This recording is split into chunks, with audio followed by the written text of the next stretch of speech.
what business do you have with someone's family affairs, number of spouses, if they are married or not, number of children, where those children are going to school, extremely unnecessary.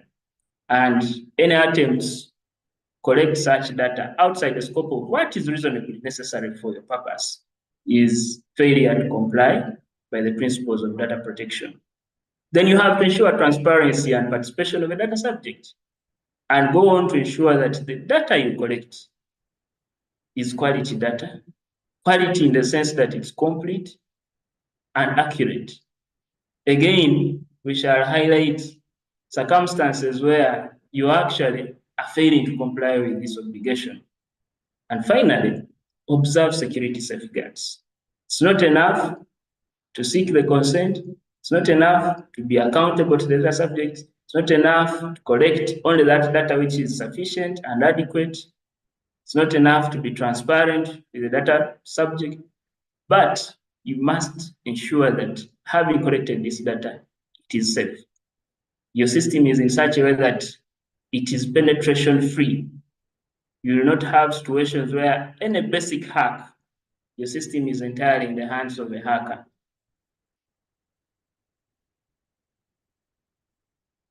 To give broader context to the obligation to abide by the principles of data protection, highlight some of the other requirements that beef up some of these obligations further.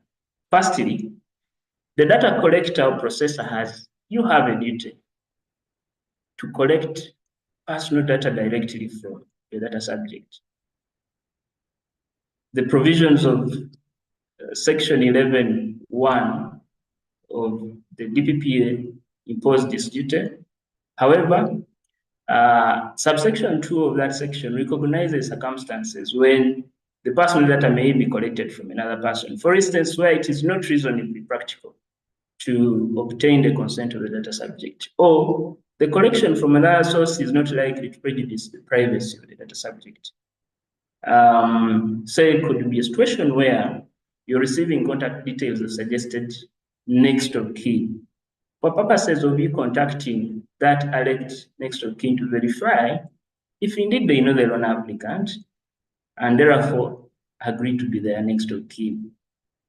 So in such an exercise of collecting that personal data for verification purposes, before reaching the stage of recovery, you're collecting from another source in a manner that's not likely to prejudice the privacy. And also circumstances where the data subject has given consent to collect the data subject from another person. For instance, you have received contact details of an alleged next of kin, contact them, they actually confirm they are next of kin of the borrower, and they also go ahead to permit you to collect further details about them from the data subject. From another source, in this case will be the loan applicant. In that case, you have the permission, and therefore Section 11 subsection 2 permits you to collect without necessarily having without necessarily having to receive it directly from the data subject. The other requirement, ladies and gentlemen, is that this data must be collected upon the prior consent of the data subject, and doing so without infringing on the privacy of the data subject. This obligation is contained in Section 7, subsection 1 of the DPPA, requiring prior consent before collection or processing. Section 10 goes further to require that when you're collecting and processing, even with consent, okay, do so without infringing on the privacy of the data subject. A bit of context here has been offered by judicial decisions. In the High Court decision in Shadi and Arvega versus Tabex International, it was emphasized that the consent must be prior, clear, and unambiguous.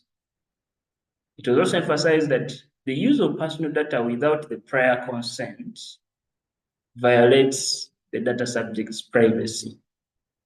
It was also highlighted that a data subject can sue for compensation under Section 33(1) of the DPPA if that data subject suffers damage or distress as a result of contravening the DPPA or contravention of the DPPA by the data collector or processor. So that contravention could include such things as using the personal data without obtaining the prior consent, or where objection has been made, disregard objection and go ahead to use data subject's personal data. However, whereas notwithstanding the legal requirement that consent must be obtained prior, the law is mindful of practical realities of business arrangements. And Section 7, subsection 2 of the Data Protection and Privacy Act grants some permission, collection or processing of personal data without prior consent. For digital lending platform, that permission exists when the collection or processing is necessary for the performance of a contract to which the data subject is party. If a borrower has entered a transaction with the digital lending platform, if there is data that the digital lending platform will require for purposes of performing its obligations under that contract, say checking the creditworthiness of that borrower, either with CRB or wherever, that processing need not be with a further consent from the borrower. Why? The borrower has entered into a commercial arrangement that places obligations on the digital lending platforms to do certain things for it to perform its bit of the contract. So in such circumstances, the requirement of prior consent is not applicable, but to be mindful in the necessary in the performance of the contract which the data subject is party. So there must be a subsisting contractual arrangement in the data subject for you to rely on exceptional permission under Section 7, subsection 2. The other obligation is for the data collector processor, in this case, the digital lending platform, to inform the data subject, okay, about certain particulars at the time of collecting that data subject's personal data. It's not enough to get their consent. It is important they give that consent from an informed position. And how do they give that consent from an informed position? The digital lending platform, in this case as a data collector, is duty bound to disclose such things as the nature and category of the information that it is requiring of the data subject and the purpose for which it is requiring that information. And go ahead to highlight some of the consequences of the data subject's failure or refusal to provide that information. That should not be in the sense of a threat. It should be in the sense of showing that perhaps if you don't provide this information, we shall be unable to process your loan further. Or if it is in the case of a call made to a proposed next of kin, it should be highlighted that having confirmed that you know this person and you're their brother, you're their sister, you're their mother, you're their uncle, if you opt not to permit us to store your contact details for this purpose, we shall be unable to process the loan application from Mr. Wadidi Frank Rovin or the loan application from Miss so and so. And the data collector, in this case, the digital lending platform, should also disclose the existence of the right for the data subject to access this data once provided and to even have it rectified. Case in point could be where the proposed next of kin is maybe a girlfriend or boyfriend to the intending borrower.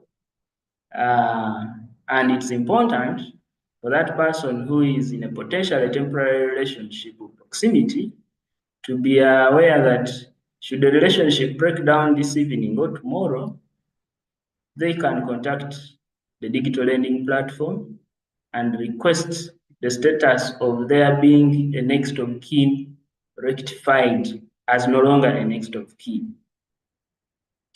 Having provided that information, then the data subject can be said to be giving the consent that we talked about earlier from an informed perspective.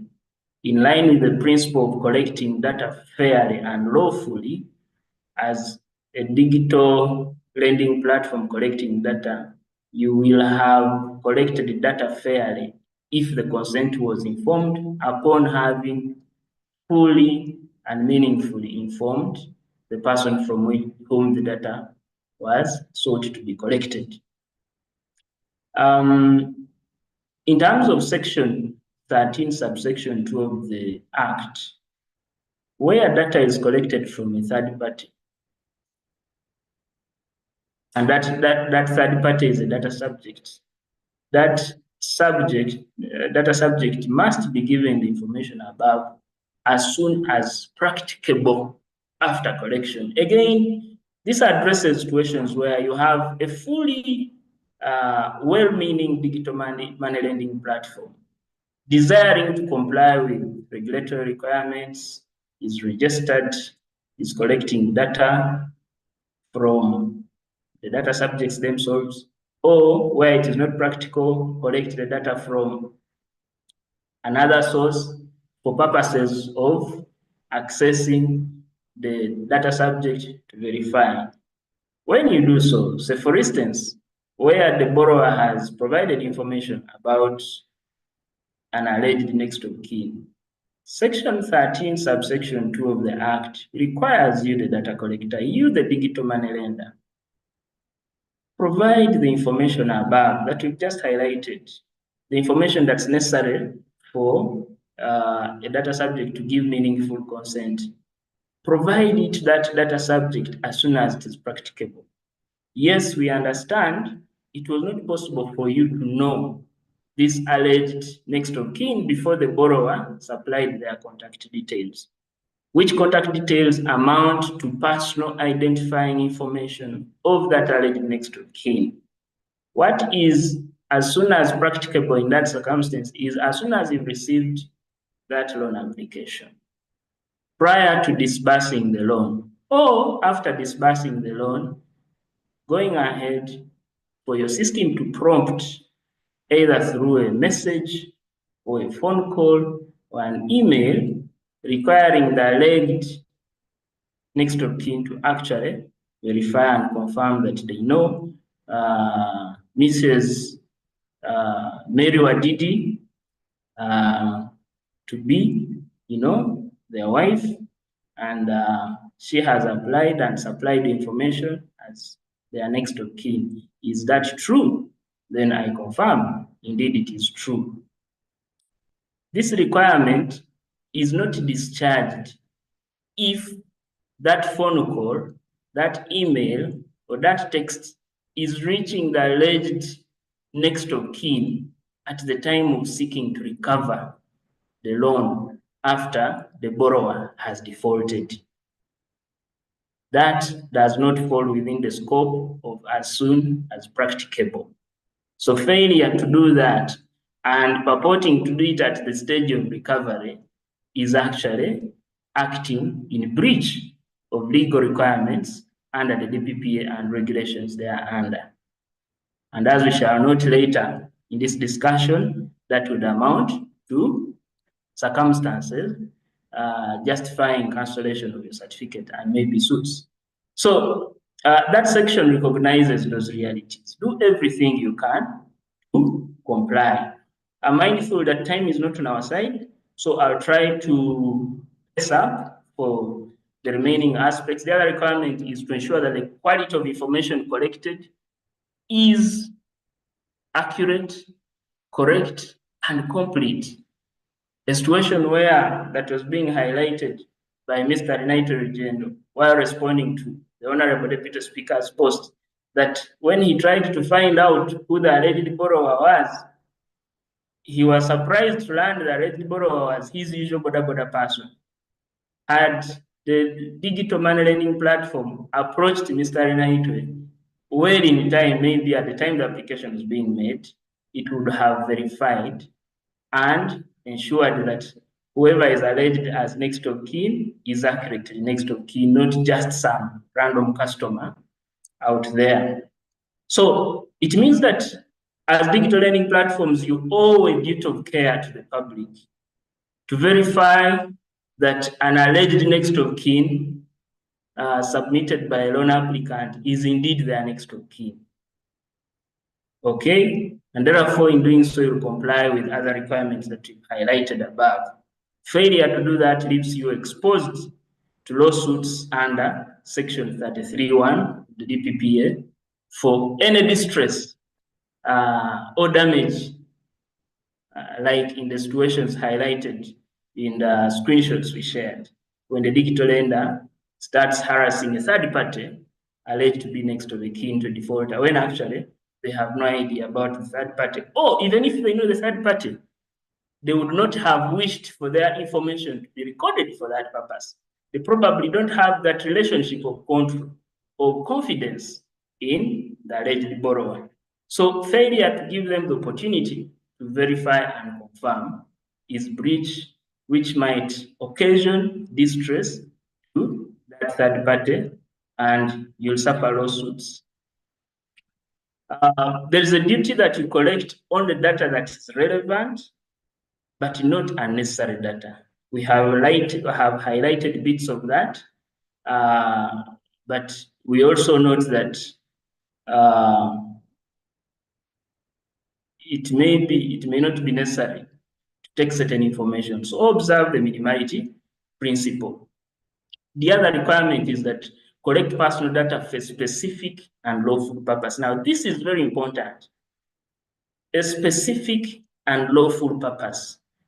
What is the lawful purpose in this case? If you're in the business of money lending, your money lending business is not lawful unless, one, you're a duly incorporated company, okay, for you to proceed to engage in money lending business. And three, you've gone ahead and obtained a money lending license from the Uganda Microfinance Regulatory Authority, as provided for under Section 78 and 84 of that Act. Failure to do that, any engagement in money lending without a money lending license under that money lending regulatory law is an offense for which you can receive sanctions. So if you've not done that, it means that you cannot comply with the requirements under Section 12 of the DPP, where you're required to collect data for specific and lawful purpose. The purpose is not lawful if your money lending business is not registered. So starting point, incorporate a company, only a company can engage money lending business as under the Act regulating money lending. Having obtained the license from UMRA, proceed and register with PDPO. Having registered with PDPO, you have the license, you have the certificate, then comply with some of the requirements, actually all of them that we've highlighted shortly here above. And of key note is that you must observe security measures. You're duty bound to adopt appropriate, reasonable, technical, and organizational measures to prevent data loss or data damage or unauthorized access to personal data. This includes measures to identify reasonably foreseeable internal and external risks, such as internal risks, unauthorized sharing by your staff, or external risks, hacks, and what have you. You must have policies in place. These are some of the safeguards that are appropriate, and you must regularly verify those measures. How sufficient are your policies? Besides the policies, what are the frameworks of enforcing those policies? Okay, and you know what is embedded in the system to ensure that we are secure. Your digital lending app is secure from attacks, is it secure from data theft, is secure from unauthorized access to your lender, borrowers, personal data, or personal data supplied by borrowers. Okay, you have that extensive obligation under sections 20 and 21 of the DPPA and regulations 31 and 32, the DPPR. Okay, in the event that you fail to do that, note the following. In an interesting court decision, not necessarily dealing with digital money lenders, but related business, the High Court in the case of IDATIC versus Centenary Bank, with respect to digital financial services, highlighted, one, the duty to provide secure mechanisms for your customers to conduct their banking safely. In this case, to conduct their loan borrowing safely online. You have a duty to put in place robust fraud detection and prevention solutions, protect your assets, your systems, but also your customers' data. You have a duty to take reasonable measures to ensure that your digital systems or technologies are secure, regularly reviewed, and updated for this purpose. That risk of loss or unauthorized transaction lies with you, the digital service provider. If you cannot establish that the security procedures you have in place are commercially reasonable and adapted to providing security against unauthorized access. Failure to do this could lead you into bankruptcy, because the lawsuits that will come your way would leave you exposed to huge sums of damages beyond your capacity to meet. Better comply and survive longer in business. Should you suffer any breaches, what do you do? Immediate notification to NITA Uganda of any instance of security breaches. And that notification should provide sufficient particulars of the security breach and the protective measures you have undertaken. Finally, you must comply with data subject requests to access and verify their personal information. That's in line with fairness, in line with accountability, with transparency. But their request could also be to correct or delete the personal data. If you are unable to do so, the law requires you to give a notification to the requesting data subject, your inability to comply and why.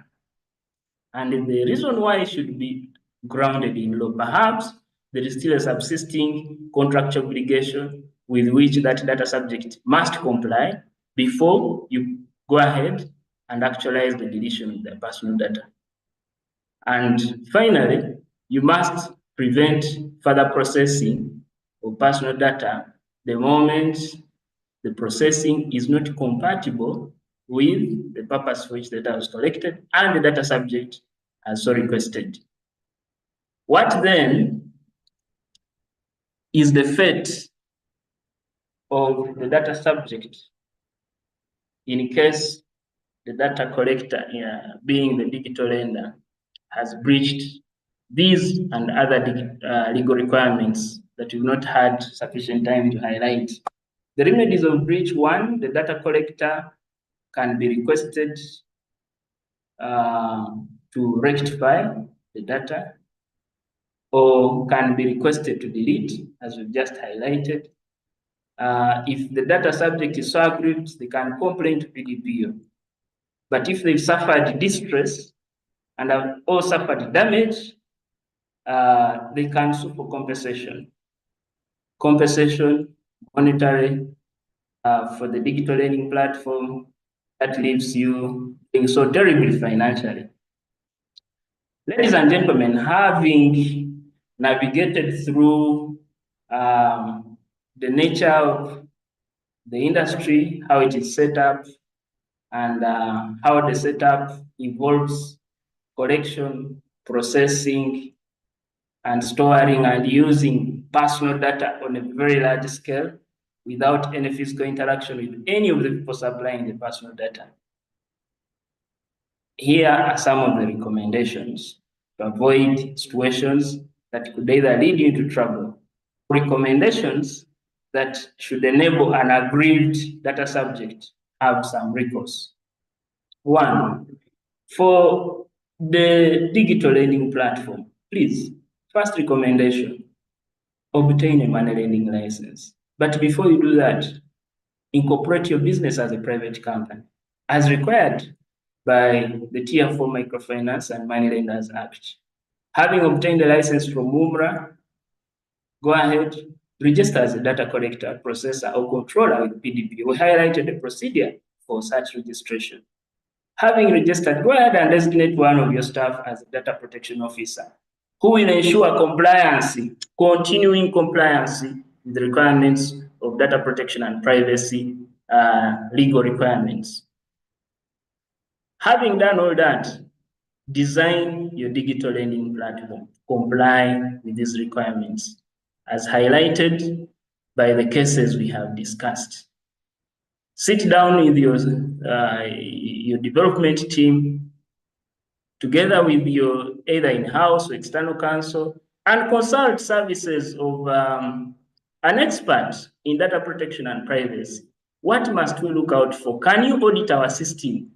Okay, audit our application together with our software development team to ensure that whatever the system functionality is, it is capable of taking care and accommodating all the legal requirements. Doing that will shield you from a lot of the trouble that comes as highlighted shortly earlier in our discussions. For the data subject, your remedy is to file objections, file requests, or complain about the use of your data in a certain way. That is the first option you have. Contact the digital lending platform and express your reservation. Having done so, proceed. And if you're not satisfied, you've suffered distress or you suffered damage, nothing stops you. Section 33(1) of the Data Protection and Privacy Act entitles you to sue for compensation. Ladies and gentlemen, that marks the summary of some of the core considerations when dealing with data protection and privacy within the field of digital lending. I now revert to you, Anita. I've tried to run against the clock. It's 2 minutes to noon. You can give guidance if we have any Q&A, and we proceed from there. Thank you so much, Frank, for that very insightful presentation. We will quickly go to the questions. There are a few questions in the chat. I will read some for you and you'll be able to respond. Okay, so someone says, since this webinar is about digital lending platforms, okay, while she understands that the webinar is about digital lending platforms, could you kindly summarize this from a fintech perspective? What would this mean for a company that develops and sells software to financial institutions?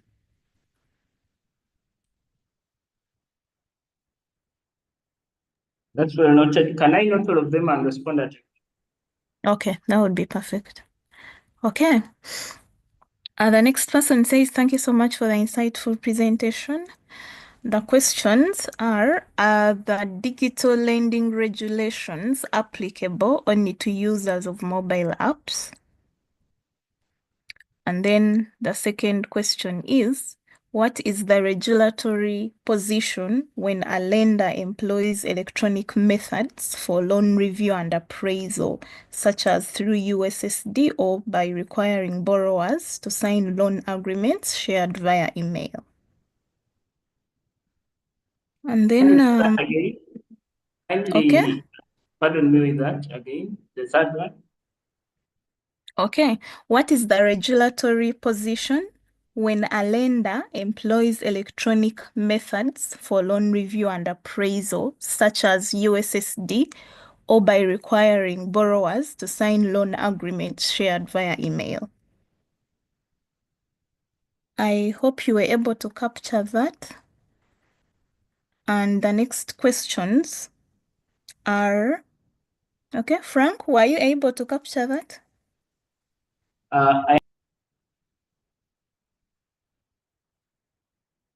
Frank, are you there? I'm there. I've captured the following. One, what these legal requirements mean for a fintech, such as one that develops and sells softwares to financial institutions. Secondly, are these legal requirements only applicable to users of digital lending applications? And thirdly, what is the legal position with respect to a lender who does the processing through USSD or sends loan agreements via email? Is that what you have shared? Yeah, that is what I've shared. I have about 2 more. I can see more questions coming in. Let me just read them out. Okay, someone says, are digital money lenders required to carry out data protection impact assessments? Are digital money lenders required to carry out data protection impact assessments? And yeah, I just hope I haven't missed anything. Yeah, those are the ones I can see for now. Over to you, Frank. Thank you for those very good questions. Starting off with the very first question. Do these legal requirements apply, or what do they mean for a company that develops and sells software to financial institutions? First of all, to the extent that this software development company will involve some data processing, it should be mindful of the need to obtain, first of all, registration with the Personal Data Protection Office as a data processor. In this case, it may not be a data collector, but it will have data that will be processing either for purposes of maintaining the system after delivering to the customer. So registration, as highlighted in our discussion, is first of all crucial. Having registered, designate a data protection officer amongst any one of your staff whose role will be to ensure compliance with this law. So the analysis should be, first of all, in my business, in my operations. Do I involve myself with either collecting, processing, or storing information that is capable of identifying any person? If I do so, do everything that we talked about within our discussion. If you find yourself that you simply develop and don't deal with processing, then you can, for the meantime, find yourself as being excused of this. But even when you don't, your customer may require you to do maintenance, to do customer penetration tests and what have you, and maybe audits, okay? IT system audits, where you may interact with personal data. And for you to carry out what you're required to carry out, you have to either process that information in one or the other, or store it on your server somewhere. The moment you find yourself either in the storage or use or processing in any way, quickly comply with everything that you highlighted in this discussion. So this is to be taken on a case-by-case basis. Do the analysis within your operations. If you flag any personal data use, personal data processing, storage, comply with what's highlighted. Secondly, are these requirements applicable to only users of digital lending platforms? Certainly not. The Data Protection and Privacy Act and regulations made thereunder are designed to apply to each and every person or entity involved with collecting, processing, storing, or otherwise using that information that's capable of identifying any particular individual. So that entity could be a money lending business that is operating a physical office that's entirely analog. You walk there, fill physical documents, and present a physical copy of your national ID, and maybe go with the person that you seek to be your next of kin. Even when you're operating as such, the requirements and the Data Protection and Privacy Act and regulations bind you as well to be mindful of the requirements under the law. But for this discussion, we focused so much on the digital lending platforms because the concerns were mostly from that space. That is not to mean that there are no concerns in the other spaces. How about a lender whose loan application processes through USSD and sends a loan agreement, which then has to be approved? Again, this is related to the second question and perhaps the first question.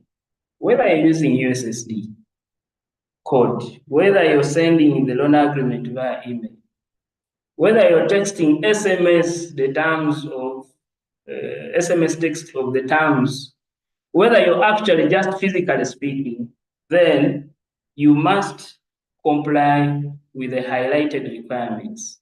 We only tailored this discussion to digital lending platforms, but wherever we've highlighted digital lending platforms, replace with each of your solves and see how it relates with your business.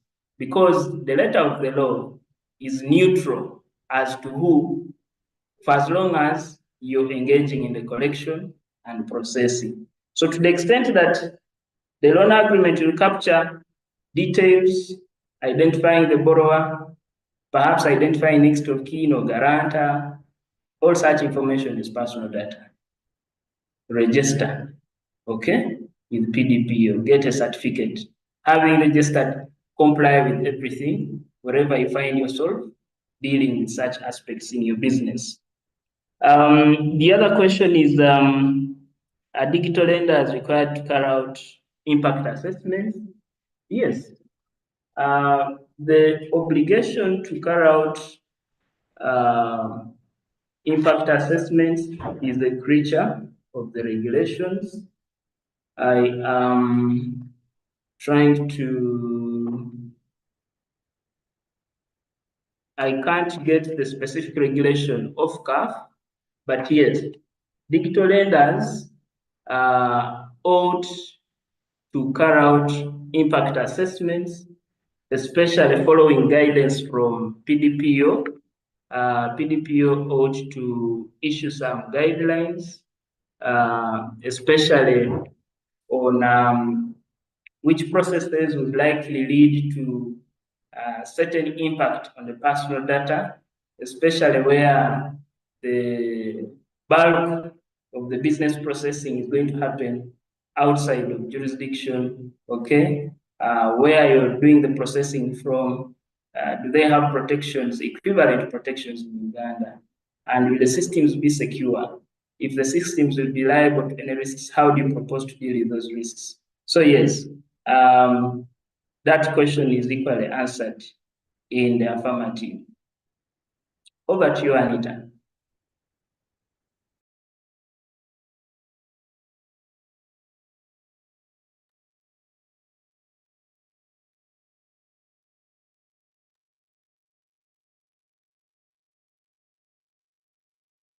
Hello, Anita and viewers, are you still with us?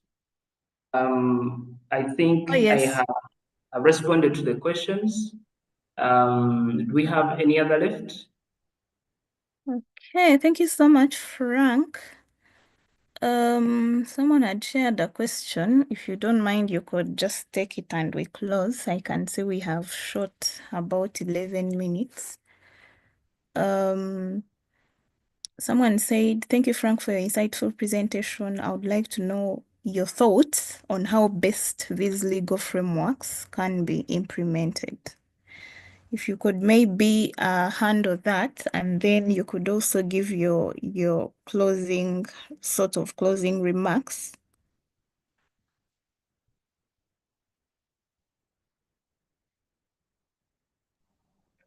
Thank you, Anita, and thank you to the gentleman or lady who has asked that question about my thoughts on how best these legal frameworks can be implemented.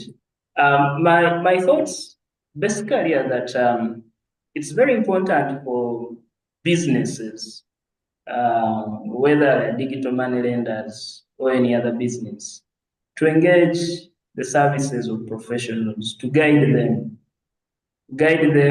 especially from inception stage, what you ought to do, okay, so that you're not caught along, the flight of your business, that you've not complied with this or that, and it leads you to a lot of exposure.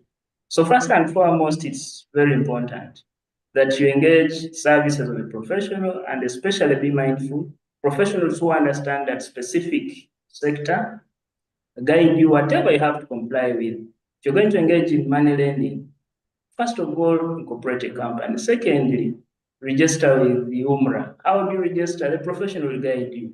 Having registered, okay, what obligations do you have and any other laws? We have just noted in this discussion, we have a wide range of obligations under data protection and privacy law, to the extent that your business will be engaging in instances involving processing personal data. Again, the legal professional should be able to flag what you ought to do, having registered. You then move to the stage of how is the system being developed. It's not enough to constitute a team of software developers, commission them to build for a system through which you can lend, process these loan applications, and dish out cash on mobile wallets. But those software development teams should work closely with a legal professional knowledgeable in the area of data protection and privacy to ensure that the end product, okay, the digital lending platform produced for you actually enables you to address some of legal requirements under the PPA, especially to do with security procedures, security protocols. How do you ensure that you're dealing with the person identifying themselves as Frank or Didier and no other person? How do you deal with issues of possible data theft or identity theft? How do you deal with all that? Again, some of these questions are best addressed if the legal professional you have selected and who is knowledgeable in the area is working closely with your other technical team of developers. Because developers can implement anything, okay? But they need guidance. They need to work with someone who can flag certain things that have to be incorporated in the system. Having done so, the system audit should regularly happen to identify possible risks and identify measures that ought to be taken. Again, the legal professional working continuously with you will be highlighting some of the emerging developments in the sector. There could be jurisprudence that emerges requiring certain additional requirements, okay? Either emerging from discussions like this with PDPO or from judicial decisions, and seeing how you can incorporate some of those developments in your system to be constantly updated. Ladies and gentlemen, those are my thoughts on how best these legal frameworks can be implemented to run your business sustainably, but also lawfully. In terms of my closing remarks, I don't think I could say anything further than, first of all, thanking the Personal Data Protection Office for creating this platform of public awareness, so that all of us data subjects out there and citizens, have awareness about,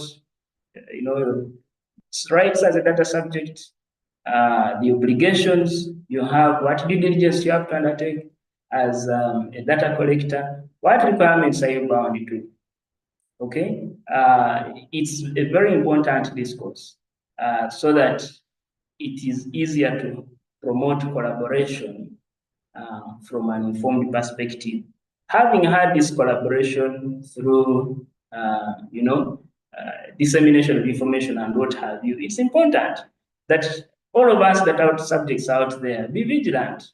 Okay, after you receive this information, it's not enough for you to post on social media. Go ahead and submit requests to these digital lenders, to these platforms, to these businesses. Submit requests requiring them to actually cease and desist. Object to the processing of your personal data. If you're not satisfied, approach PDPO, file your complaints at PDPO, and they shall be determined. Should you not be fully satisfied and you suffer distress as a result of your data being used, you have the remedy under Section 33(1) of the DPPA to file a suit for compensation in the High Court, and the court will pronounce itself, and whoever is guilty for non-compliance will certainly atone for it. Ladies and gentlemen, those are my closing remarks. Data subjects, be vigilant. Data collectors, data processors, data controllers, be fully compliant. Thank you so much for God and my country. Okay, thank you so much, Frank. And we have come to the close of this webinar.